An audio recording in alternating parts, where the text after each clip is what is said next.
Hey, what's going on, Game Weepers? This is Eags, and in today's video, we're going to be leaking or revealing all of the champion buffs that are going to hit the Rift in 12.19. So these got kind of released on Twitter in the last 24 hours or so. So we're going to tell you exactly what the buffs are to these 12 champion, and these cover every single role in the game. So make sure you stick around, of course, for the whole video. If you want to master, guys, any of these champions, any of the roles, any of the champions on League of Legends, make sure you check out the Game Weep website. We have unlimited resources just for you that will help you peak on the Rift in Season 12. So check out those links, get that exclusive access to our library of content by signing up, and let's get into the video. So the first champion getting buffed in 12.19, this is the Plague Rat Twitch, and honestly I don't really know why Twitch is getting buffed because he performs very well in solo queue and every single elo, but what Riot deciding to do to Twitch, well, the AP ratio you have in your passive, this is increasing per stack from 2.5% to 3%. Also, your EZ AP ratio per stack is also increasing by 2%, so this means if you're playing Nash's Tooth, Deathcap Twitch, so AP Twitch, which does pretty well in solo queue at the moment, this is going to be even more powerful in 12.19. I'd love to know what you guys have to say about this because honestly, I'm a little bit surprised the Balance team thought Twitch, of all champions, needed a buff, but there we go. That's why they are the Rito Balance team. Now moving on, the next champion getting buffed is Tahm Kench. So your Q's AP ratio is increasing from 70% to 90%, and your W's AP ratio is also increasing, this time by 25%. So this means that for Tahm Kench, if you're building maybe something like Demonic Embrace, if you're playing him in the top lane as a bruiser, your Q is going to deal more damage, and your W as well, when you appear out of the ground, it's going to deal more damage as well. So these are nice buffs, especially if you are going Demonic, but the question is anyone really going to go something like Rocket Belt Tahm Kench or full AP Tahm Kench? Doesn't really make that much sense. Maybe it brings in a couple of support item options, so maybe Shirelia's or even Imperial Mandate, right? But apart from that, these look kind of superfluous. I'm not sure how much these are really going to affect Tahm, but still, these are the buffs to Tahm Kench for 12.19. Now, next up on the list, we have Shyvana, and honestly, I think lots of Shyvana players, if there are any watching this video, are going to be excited about this because your W's bonus AD ratio, so per second, this is increasing from 20% to 30%. Now, the on-hit is still 25% in this value, but the fact this is just a 10% or even 50% increase, relatively speaking, this is huge for Shiv and really helps for your scaling because in the mid to late game, if you do play AD, well, you're probably just not as useful as other bruisers who are actually building attack damage. So with Shiv at the moment, you might be building something with like Frostfire and playing it almost like a tank top laner. So hopefully this will bring fighter attack damage Shiv back into play. Now next up, heading down to the bot lane, we've got to talk about Rakan, who's kind of getting some similar buffs to Tahm Kench. So your passive's AP ratio is increasing by 10%, and your Q's damage AP ratio is also up by 10%. So the more AP you have from your items, this AP is going to get pumped into your Q and your passive as well. But the question is how much a Rakan player is really going to feel this when you're not really building that much AP. So unless you're playing something like Rocket Belt Rakan mid, you probably won't feel these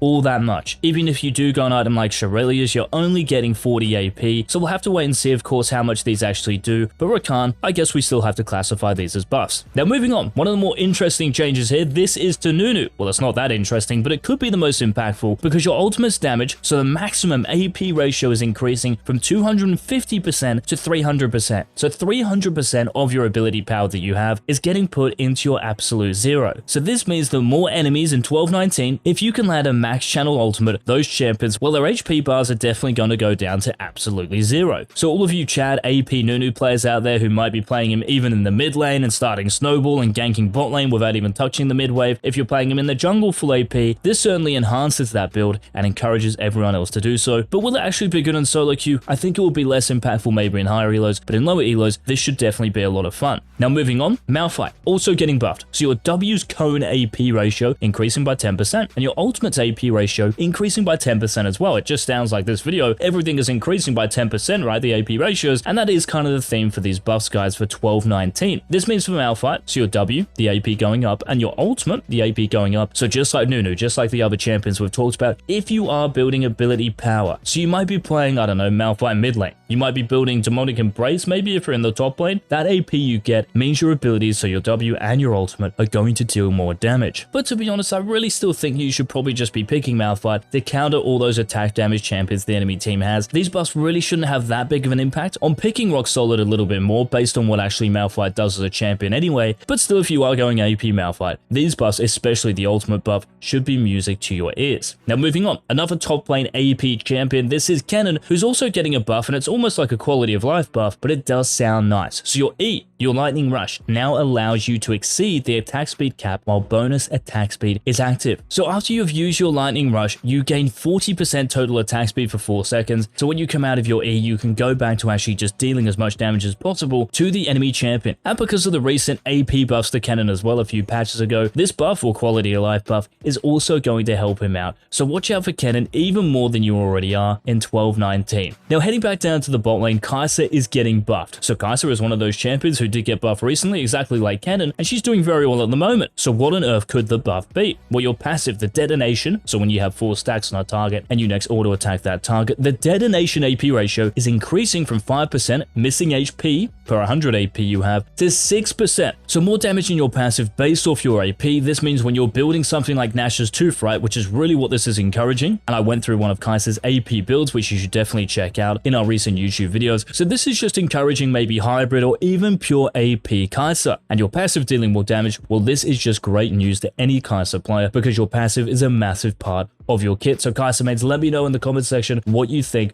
of this buff. Now moving on to the top lane, this is definitely a buff that's going to cause a bit of commotion among a lot of players. This is the Garen buff. So your E, the Beyblade, where you spin around, your judgment, the crit damage is increasing from 58% to 75%. And this basically means once you start building a bit of crit, so even from Mortal Reminder, right? So after your Stride Breaker and Berserker's Grease, Mortal Reminder, that crit is actually going to be put to use here. And if you are going something like full crit Garen, maybe with like an Infinity Edge later, something like this, it could be super interesting. But honestly, playing against this, especially if the Garen gets fed, it will be impossible to beat, I fear. So I think this buff is very, very questionable. Again, guys, any thoughts, let me know in the comment section. I'm sure there are lots of them. Now, moving on, Fizz is getting buffed as well. So Fizz, your E's AP ratio is increasing by a whopping 15%, and this is the ability that, well, deals most damage for you and is the most important. You'll be maxing this first, so once you do start building AP, this is going to be huge. And what's also happening, this could be an even bigger buff to Fizz, is your E's mana cost is reducing by 5 to 15 at later ranks. Now this is really important for Fizz. This might actually mean that you can go something like Rocket Belt or Night Harvester instead of going Luden's Tempest, right? Because you go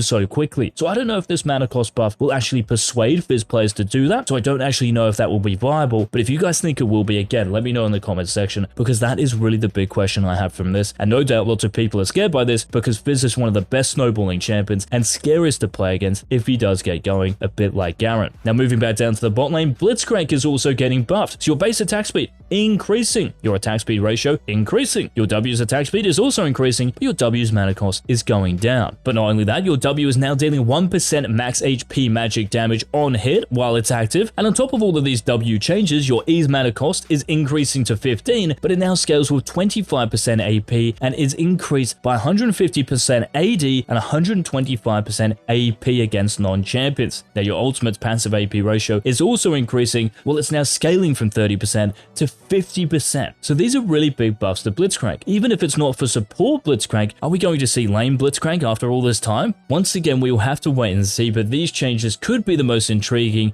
out of the whole bunch. Now the final champion, guys, getting changed for 12-19, this is Syndra, and there are a lot of changes to Syndra in 12-19 because she's getting a Spirit Blossom skin. So of course, Riot have to change the champion, so they make that quick bank. Now what's happening? Your passive. Well, you're now getting something called Splinters, and you can collect up to 120 of these, and once you do have 120, you gain 15% of your total AP. Now, when you do collect one of these splinters, you restore mana, and you can gain these splinters via damaging an enemy champion with 2 abilities within 4 seconds. You can do so by leveling up. You can also do so by killing a cannon minion. So this new Transcendent passive based on these splinters is definitely going to spice things up a bit. Now moving on, your base HP is going down by 30. So from 593 to 563 makes your early game a little bit weaker. Every ability here is getting changed, so listen up. Your Q, your Dark Sphere, the cooldown going up to 7 seconds, no longer 4 seconds. But there is a twist here, so just stick around for a little bit. Now the mana cost is going down at later ranks. The sphere duration is going up by half a second, so the sphere on the ground when you use your Q will be there for a little bit longer. That means you can use your Scatter the Weak and Force of Will, of course, where you've just got a bigger window to do so. But listen to this. Once you do have 40 splinters, your Dark Sphere can store 2 charges, and there's a 1-second cooldown between casts. Now this is very similar to, let's say, a Mumu's Bandage Toss, right? He has 2 charges of that. So when you use one, you have to wait 3 seconds if you're a Mumu to use another. But with Syndra, you can use Qs too in the space of a second or so. This is insane because this will be dealing so much damage, like the damage isn't getting changed here, and if you did happen to have 120 splinters in a game, because you're gaining 15% of your total AP there, you will probably honestly just one-shot champions with 2 Qs if they have no magic resist. Now moving on, your force of will, your W. So the sphere pick up detection radius, where you can pick your spheres up from a further distance. That's by 50. Now what's also nice, kind of a quality of life buff, it also prevents non-sphere units, so if you pick up a minion, monster camp, something like this, from dying for a brief period when picked up. Sometimes when you pick them up, they would actually die instantly, so that's a nice change. Now at 60 splinters a Wrath, your force of will, your W, does an additional 15% true damage, and that's also scaling off each 100 AP you have. Now your scat of the week, your E. The magic damage is going down, and it's also scaling less of your AP, but listen to this, the scatter angle, 34 degrees it was, it's now 56 degrees. That is a massive increase in terms of, well, just area covered, I guess. It's going to be a lot easier to actually land and stun your opponents. The cooldown is also going to be a flat 15 seconds. So this was scaling from 18 seconds to 14 seconds. This means you can just leave 1 point in your E and you're sweet. Now the stun duration is down by 0.25 seconds, but Riot have given your E just like your W a nice little quality of life buff. So they have made it more consistent when you go for those EQ combos. So there is a combo where you can use your scat of the week first, and then you Q at max range, and it will 100% hit the enemy champion, but sometimes it's a little weird and awkward and won't actually work. So this change from Riot just means this combo is going to work more. Now at 80 splinters of Wrath, your ease cone is increasing, so from 56 degrees to 84 degrees. So if you think about that, that's like a quarter, right, of a circle. That is enormous, and this is also going to slow enemies by 70% for 1.25 seconds after they're stunned. So when they come out of their stun, they're going to be slowed by 70%. Goodness me, these changes are huge. But that change to your E and the changes we've talked about, they are not the most cooked because we have saved the best till last. So your Unleash Power, your ultimate, it's going to grant your Dark Sphere, your Q, ability hates, so you can use your Q more often. Now the damage per sphere on your ultimate, so the number of balls you throw at your opponents, this is going down the base damage, and it's also scaling less of your AP. Now listen to this though guys, this is the ultimate change right here. Once you have 100 splinters from your passive, your ultimate executes champions, wait for it, below 15% max HP. Not 5% or 2.5% or 7.5% or 10%, 15% max HP. You press R, the enemy champion, if they have 15% of their health, they are 100% dead. I'm not even going to elaborate on this because I know your brains are just going haywire at the moment. Let me know in the comment section what you think of that change and all the other changes, guys, we've talked about. So much commotion around some of these, so let me know what you guys think. And if you did enjoy the video, please remember to leave a like down below. And until our next Season 12 upload, this has been Peace.